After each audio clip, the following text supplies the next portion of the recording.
When I was visiting Mark and Jesse at Center for Advanced Design, they mentioned a few standout design challenges of the complex geometry of the base. Once we have the design done, we try and figure out if we can optimize it, by using less material. Not every single part. A lot of the parts you can kind of just take a look at and you just know from experience what's going to be.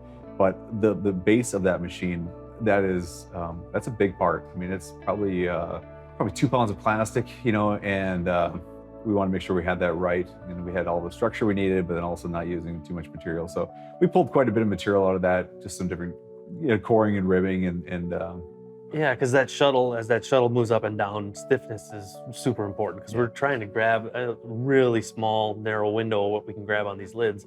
So as we went through and lightened that up, that was really important to make sure we were going to keep that thing as rigid as possible. Now the challenge is on Eric Engineer. Drastically reduce the material volume of the base part without compromising overall stiffness.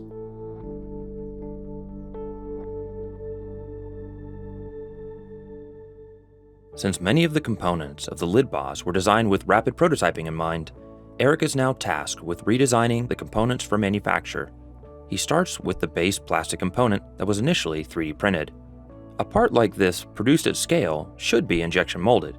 So Eric starts by determining if any geometry would cause issues when ejecting the part from the mold. This analysis tool exposes all faces that require draft by highlighting them in yellow. The draft tool allows Eric to add a slight angle to vertical faces, which makes ejecting the part from the mold possible. Put simply, Eric's goal is to turn all yellow faces green. Now that the part can be effectively removed from the mold, Eric needs to reduce the weight in order to keep the cost of the part low.